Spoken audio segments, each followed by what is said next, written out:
Hello everyone, in this video I'm going to show you how to link third-party account on Binance. So for you to be able to do that, you have to open your Binance app.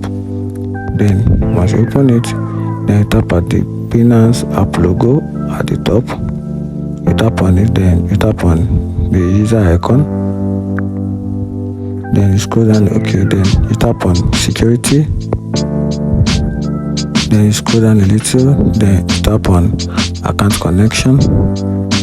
So from here, just tap on this option, which is sign in with Google, and this is also a means of connection. You can easily connect your Google, which is the third-party account, with your Binance. So you just tap on connect.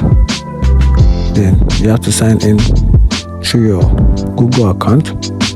So an option is going to be provided where you can easily log in your Gmail account. Once your Gmail is being logged, then connect.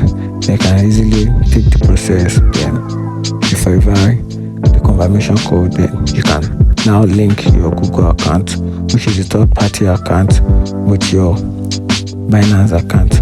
And that's it. If you find the video helpful, like and follow for more. Thank you.